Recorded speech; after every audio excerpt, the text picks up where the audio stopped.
Hello to all my nerds out there, and welcome back to Lore of the Worlds.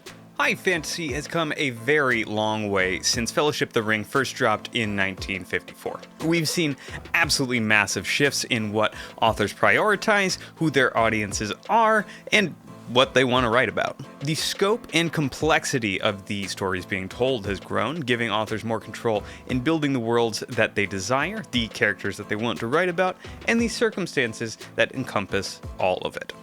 Not all of it has been good, but almost all fantasy has something unique and interesting about it, and I really do mean that from the bottom of my heart. So today, we're going to be comparing the two biggest properties in fantasy currently. That is, of course, A Song of Ice and Fire, colloquially known as Game of Thrones, and the Stormlight Archive. So yeah, these are two of my absolute favorite active series, and two that I often see dismissed outright in the others' respective communities. And while I do want to draw out their differences and compare them against one another, I would also very much like to look at the ways in which they are similar, and how fans of one series may find ways to appreciate the other. Quick warning before we go forward, I'll do my best to avoid any major spoilers from either property, but a few light lore spoilers are definitely going to creep in here and there going forward.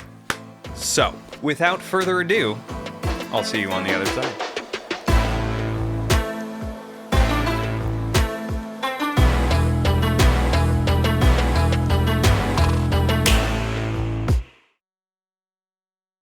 This is Game of Thrones, the very first book in George R.R. Martin's epic fantasy series, A Song of Ice and Fire. The series is, overall, in one word, excellent. Like many others, I was first convinced to read the series after binging the TV show, or at least all 3 seasons that were out at the time. I was but a sweet summer child in those years, and I fell head over heels for these stupid novels almost immediately. So, what are some of the main highlights of this series? What keeps people coming back after a drought of mainline content? Well, I would argue first and foremost that it is the characters. I enjoy every one of the characters in Mr. Martin's series, no matter how, frankly, diabolical I may find their individual actions. They're all so incredibly engaging, and they just jump right off the page at you. They're also allowed to make mistakes and must deal with the fallout of said mistakes, oftentimes to the detriment of themselves and their loved ones. People in Mr. Martin's stories act out in grief and agony. They're driven by past slights, loves, and overall just emotion. They are gray in the very best way possible, and A Song of Ice and Fire's characters read like real damn humans. Now, I personally think that this is why an adaptation worked so darn well for the first few seasons of the TV show, right? The high drama of it all, it just feels so lived in and more or less believable. Mr. Martin has very obviously read and digested his histories thoroughly, and I see glimpses of historical figures and events littered throughout his universe. This series in particular draws heavily from European history, with abundant nods to English and Roman history in particular. But there were no dragons in ancient Rome, thank Neptune, and there are no scary snowmen stomping around Britain, other than the Scots. The big ways in which Mr. Martin chooses to tackle the fantasy aspects of his fantasy novels is another big appeal to me. He has a real knack for taking age-old fantasy tropes and playing around with them, twisting them around to shine a mirror back on the reader, asking them if this fantasy ideal we've come to know and love is something to actually be aspired to. Now, I'll leave you with a relatively spoiler-free example I think shines a light on all of the positives of the series we've covered so far. Robert Baratheon, Bobby B, is a flawed character. At a relatively young age, he sought to usurp the throne of a mad king, and he succeeded. But along the way, he condoned the executions of all living Targaryen children. A very practical and very Roman response from a new ruler that wants to prevent future uprisings. But he did it for passion as well. He did it to avenge his love, Lyanna Stark, who was kidnapped and murdered by the evil Targaryens. And while Robert is a fantastic general and fighter, he was nowhere near prepared to handle the day-to-day responsibilities of ruling a kingdom. He enjoys drinking, he enjoys fighting, and he enjoys women. not coin counting and managerial tasks. So yeah, with this character, a few interesting things are happening. There's the obvious historical homage. There has been many a general throughout history that's found ruling a kingdom is a very different skill set from warring over it. There's the moral gray area of it all. He's a flawed guy that more often than not works off of emotions and instinct more than he does cold logic. And there's also the turning of the age-old fantasy trope of the good king taking over and all being well. It's all turned on its head.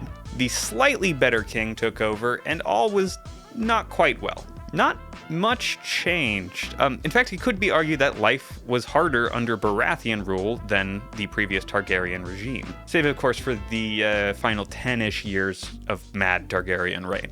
I should also point out to those of you who haven't read this series yet that there are many spoilers that I've left out of this section that paint an even more morally complicated picture of Robert Baratheon. Put that all together and you got a portrait of a gray character with questionable intentions that is, in both a story-oriented and very metatextual way, putting on the clothes of a good guy. Super interesting. Robert Baratheon is a fantastic representation of some of the best things about the series. And I barely even mentioned the Starks. This is The Way of Kings. This is the first book in Brandon Sanderson's sprawling high fantasy series, The Stormlight Archive. I will be the very first to note that I have like a million videos talking about this series and the Cosmere as a whole, but I'll do my best to remain as unbiased as possible. If I had to pick a single element of this series that stands out most prominently to me, it would have to be the world building. Sanderson really takes his time to develop this otherworldly landscape, and it really pays off to a massive degree. I can say with some confidence that the landscape of Roshar is like nothing else I've basically ever read. Sure, it's got hints of traditional fantasy archetypes, most notably in its power structures, but don't go into the series expecting castles and wars that are fought on grass fields and forests, typical fantasy stuff. The castles on Roshar are made of a fantasy stone sediment called crem, and its wars are fought on sprawling, broken plateaus. Massive, powerful storms sweep across the land on a semi-regular basis, wreaking destruction and, in their wake, new life. Everything on Roshar has been shaped with meticulous detail, and its environments are only one facet. Its magic systems are also insanely well designed, with a fantastic example being its fabrials. Let's take a moment to look at a spoiler-free example of those, as I think that Roshar's fabrial mechanics are a pretty good representation and microcosm of some of the most prominent strengths of the series. So, what are fabrials? Fabrials are magical artifacts that perform specific tasks as a sort of magical technology system for the peoples of Roshar. They can be attached to quills to make a form of technology called a span reed, which can transmit information over long distances without the need for electricity. Heating fabrials can heat up a room, condensation fabrials can gather water up, alerting fabrials can warn you if someone you don't want to see is close by. Sorry, my cat fabrial went off. There's natural laws that govern fabrial usage and construction involving different types of metals and gems, and it all works like a sort of programming system for magic, almost. Pretty much anything can be created with the right combination of gems, metals, and connections between them, all bound together to create a singular device. There's also more rare, like very arcane fabrials that are not able to be replicated by modern-day scholars. These fabrials can actually change the very nature of an object itself, with different substances being created depending on which particular fabrial is being used. Okay, let's step back and examine this all for a second. So there's obviously some pretty cool stuff going on with this magical technology, enough to lead people like me to dream up new, interesting combinations of metals and gems. There's also the strange, mysterious fabrials that function in esoteric ways and cannot be replicated. So yeah, there's mystery and magic mixed in with technology and progress. A new secret is lurking around every corner, just out of sight. I mean, Seven Hells, oftentimes they're in plain sight, those secrets, and you just don't even realize it until later. And that, I think, is the main strength of the Stormlight Archive to me. Its world leads me to daydreams more vivid than I've had since I was a child playing in a sandbox. And all of that is without even mentioning the Knights Radiant.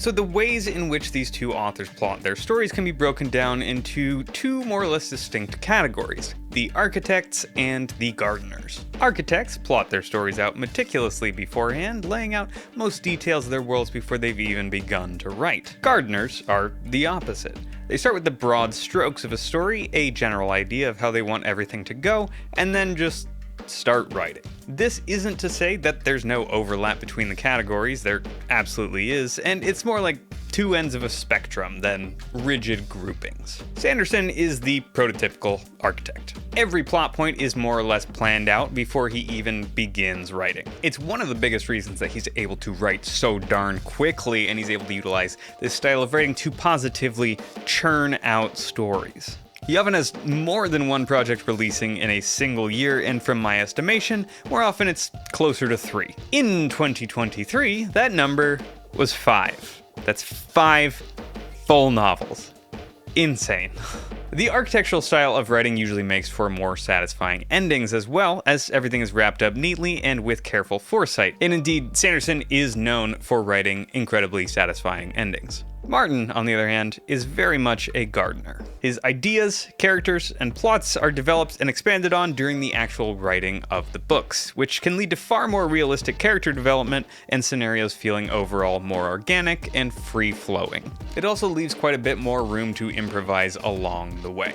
In my overall opinion, I would say that the gardening method of story writing overall leads to higher highs. But the flip side of that Targaryen coin is that it also leads to lower lows. Notoriously, George R.R. Martin will write a chapter, become dissatisfied, rewrite it again from another character's viewpoint, and then get dissatisfied again, switch back to the original character for one more quick rewrite. Not only does that sound just exhausting, it oftentimes leads to, let's be frank here, increasingly ridiculous wait times between books. So if I had a kid when Dance with Dragons came out, they would now be preparing to graduate middle school, to put that into context for you. And the follow-up book to Dance with Dragons has been just around the corner since about 2015. And that isn't to say this is a problem with all gardeners. In fact, Stephen King is famously more of a gardener, but he manages to churn out books.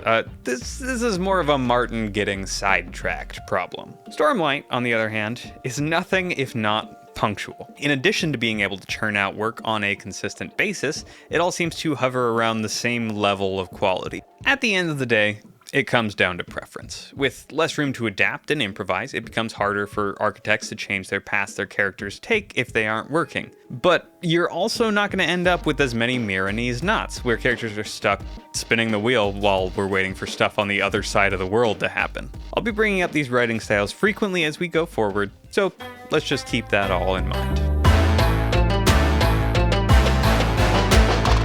In addition to vastly different styles of writing, each of these series deals in very different themes. Stormlight takes a mostly positive view, honing in on the brightest parts of the human spirit. Boiling its many overarching themes down, I think that the Stormlight Archive is primarily concerned with the redemptive power of change. Humans are capable of growing and changing as people, and Sanderson places an emphasis on this growth in various ways. Everyone is always capable of becoming a better version of themselves, no matter what skeletons may lurk in our individual pasts. This is reflected in many ways throughout the series, and indeed its main magic systems are more or less based around that very concept. In one word, the Stormlight Archive is about hope. There may be a cost to pay, but happy endings do exist on Roshar.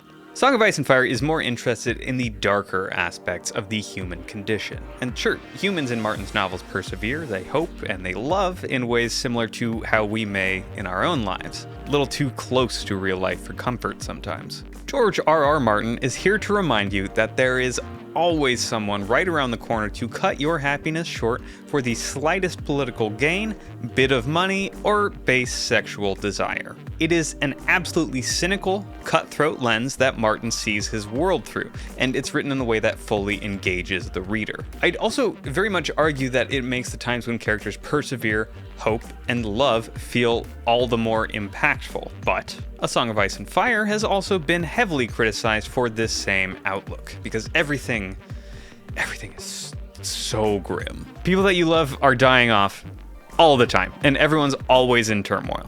There are no happy endings in Westeros. There are bittersweet endings at best.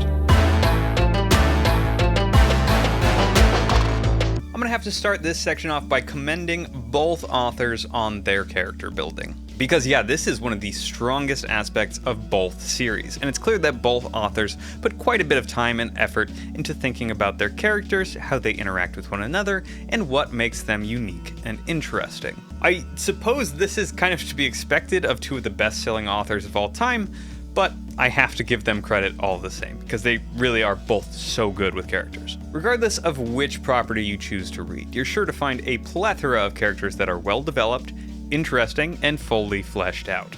Now, Martin has an interesting tendency of taking characters you absolutely hated through the eyes of one narrator and using their viewpoint to change your mind. You may even outright end up rooting for them. See Jaime Lannister. And for those of you who have only read Stormlight, picture Jaime Lannister as like Thaddeus, I guess, if he actually had a good bit of sympathetic character development from his perspective. And wasn't like a total tool, just mostly a tool. Likewise, Martin enjoys taking characters you love and revealing sides of them that make you feel absolutely gross about having liked them in the first place. A good example of this is Tyrion Lannister. For those of you who have only read Stormlight again, picture Tyrion as Moash, but instead of being Moash, he just had a really bad drinking problem. Oh my god. Those of you who have read both these properties know just how inaccurate these comparisons are, but I really am having a hard time coming up with comparisons between these two series because they are very different from one another. Either way, Martin has a real knack for getting into a character's head, analyzing what makes them tick, and writing great content based on who they are. He absolutely revels in the paradoxical nature of being a human being with emotions, trying to make logical decisions. In the Stormlight Archive, Sanderson has a tendency of taking characters at their lowest point and building them up into shining examples of who they always knew they could be. Kaladin is probably the best example of this, and Dalinar being another solid example.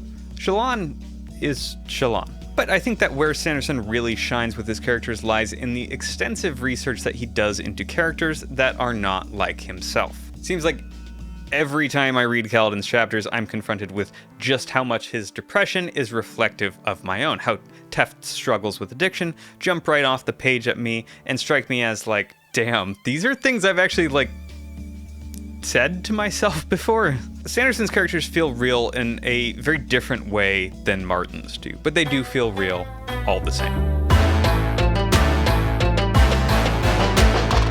The world building for both of these book series is another incredibly strong aspect that both of them share. Both worlds feel lived in, well thought out, and revealed in a natural way throughout the course of the books. Looking at Sanderson's world first this time, it's obviously more fantastical, with Spren running around pretty much everywhere and a world racked by constant storms. But this is a world that has adapted to these things long ago, and the fantastical elements feel natural to the characters that inhabit the world, and by extension, the reader. Roshar is absolutely inspired and is one of the most well-fleshed out fantasy worlds I've ever had the pleasure of reading, and it like right out of the gate. Because yeah, in that first volume, there's a good bit of legwork building up the world, which can admittedly feel clunky at times, but Sanderson isn't working off the typical European Middle Ages fantasy template that most fantasy tends to fall back on, and thus needs a bit more time to introduce itself and have us feel comfortable in this world. By the second volume, everything about this world and its peoples made complete sense to me, and I found myself wanting more of this sort of world building. Luckily, the rest of the Cosmere was waiting right there for me. We won't get into it in too much detail today, but it is definitely worth bringing up that Roshar is absolutely not alone in Sanderson's universe of the Cosmere. There's many other planets in separate book series to explore, some of which cross over with each other far more often than others, and some of which are kind of standalone stories. There are definitely some strong Cosmere connections present in the Stormlight Archive, but these books also work very well on their own. Martin's world is far more typical of a fantasy setting, but as mentioned previously, this is one author that absolutely loves playing around with and deconstructing tropes. Martin uses the benefits of a typical fantasy world, such as not needing to explain what the hell a spren is, and he uses that extra page space to build up the dynasties present in the world and their connections to one another. The world building feels far closer to real world history than Stormlight's does, and the drama that comes along with this history feels far more visceral. There's interfamilial conflicts that have been building up for centuries, and they bubble up, die down, and morph along the way. There's no shining examples of perfect families with perfect offspring, and no land is saved from a good revolt or two. This world, it feels old. It feels old in the best way. There's buildings whose original purpose has long been forgotten. Peoples who have immigrated across the sea long ago from a land they can barely even recall. Unexplainable phenomenon and beings seem to wax and wane through the ages, subject to unknown gods and magics long since lost to the whims of time. Martin's world is an unknowable, mysterious place whose questions have answers lost among the sands of time. Sanderson's Roshar is in a constant cycle of secrets being unlocked and understood, only to have 2 new questions emerge for every one answered. Both these worlds are exciting in their very own ways, with different sorts of mysteries and grand ideas percolating within both of them. Okay, now we're at the good stuff. What's the deal with magic on these worlds? Well, this is the fantasy genre after all, and of course, magic permeates the fabric of both universes. Fitting into its world building, Westeros' magic is this unknowable, mysterious thing, probably best left untouched. It's a very soft magic system, if its magic can even be called a system at all. Magic just sort of happens without rules or explanation, but it's not in a way that feels cheap. Indeed, the magic that permeates this land feels less like a wizard did it and more like, oh no, I think we might have just opened a Pandora's box. The consequences that follow magical usage are profound, hard to quantify, and they just overall feel weighty. Magic is not something to be dabbled in unless one knows what they're doing, and very, very few people do. Even then, the people that do know what they're doing often don't even really know what they're doing, rather that it's what they've been taught, and it seems to work out fine most of the time. A fun example of this is the dragons in this universe, who have long ago been twisted by magic, bent in old Valyria towards the wills of their masters. Dragons are not a creation that emerged from natural processes happening, but a twisted perversion of several different reptilian megafauna built only to serve. Or that's what all evidence points to, at least. There is, unsurprisingly, very little information on the origin of dragons. Their creation is just another twisted magic lost to the ages of time.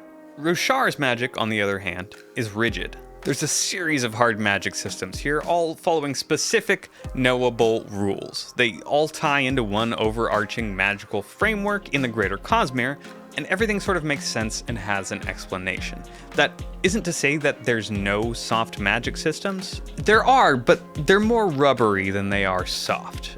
They're unknowable magics that still fit into that greater framework, and though they might not necessarily make sense upon first read, they are following the rules. In fact, some of the most exciting stuff about magic in Stormlight, and indeed the greater Cosmere, is how these diverse magic systems interact with one another, oftentimes producing unexpected but completely logical and very fun results. On Roshar specifically, magic is present and indeed prevalent in everyday life. Little bits of divinity flit around and latch onto one's emotions in the form of spren. There's a magical storm that blows across the landscape at seemingly irregular intervals, bringing with it raw magic, new life, and the unbridled power of change. Roshar is an absolutely fascinating place, and it's very fun to spend some time in and pick apart if you like magic systems like I do. I don't think we're going to be getting many hard and fast rules in Mr. Martin's world, even if some explanations are given. It just doesn't really fit the vibe of the world he's built, right? Paradoxically, I think that getting answers to Martin's magic systems would somewhat cheapen the impact of the magic we've seen so far in a way that answers in Stormlight don't necessarily. But I'd love to be proven wrong as soon as Winds of Winter comes out. Okay. It is no coincidence that I've saved one of the most interesting and indeed contentious comparisons for last, that of prose. I don't think it's going to come as much of a surprise when I say that most of the internet would agree that the prose of Stormlight, and Sanderson in general, is lacking in comparison to Martin's Song of Ice and Fire. And while I don't necessarily disagree with that sentiment, I would argue that it's a little more nuanced than that. I do agree that Martin is far, far better with prose in general. His script comes off as far more natural, less wooden than Sanderson's. Sure, you could point to specific passages in either one that might outshine the other, but in general, that's just how I feel. Part of it is genre as well, though. Though both series could be classified as high fantasy, we talked earlier in the theme section about just how different the overall tones of these novels are, and I don't think that the prose Martin writes is something that Sanderson is necessarily interested in replicating, and why should he? He has his own style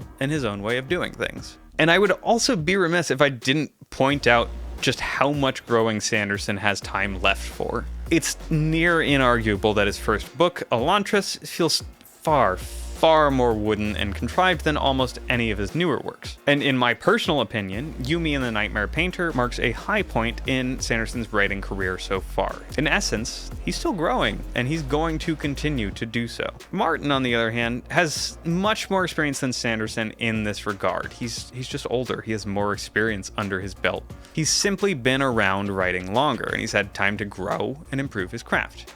He's absolutely great at what he does, and it shows. But Sanderson has time to get there. So where does this all leave us? What overall conclusions can we draw from what we've talked about today? I think that we can easily say that these two works are fantastic in their own rights and each brings many strengths to the table. They also each have some major drawbacks. I think that there are two very different takes on the high fantasy genre and they appeal to different people, which is only natural. These are two very different authors using their novels to express and, more importantly, explore their worldviews, interests, and imaginations. And they are both absolute masters at their craft in unique ways, utilizing very different styles and techniques. Anecdotally, I can attest with some certainty that I would have hated Stormlight during the time of my life when I was first picking up A Song of Ice and Fire. But when I needed a good fantasy series with a less grim perspective, there it was. It was right there for me, and it opened up the whole Cosmere and really changed my viewpoint on what high fantasy could be. I absolutely love each of these respective universes in their own rights, and I probably know a bit too much about each one of them. I mean, I've spent countless hours reading, theorizing, and dreaming, not to mention the videos I've made in these universes, and I adore each of them for very, very different reasons. Ultimately, what I guess I'm trying to say is that I would strongly urge my viewers not to dismiss one or the other too quickly. There are legitimate reasons not to like either one of those series, but please don't use your love of one to dismiss the other. Like, seriously, go try the other out. Neither is as bad as people on the internet would make you think. And no, it might not be exactly your speed, but you may be surprised at what you can take away from a unique perspective in fantasy. I've been Lore of the Worlds, and I forgot to put on pants.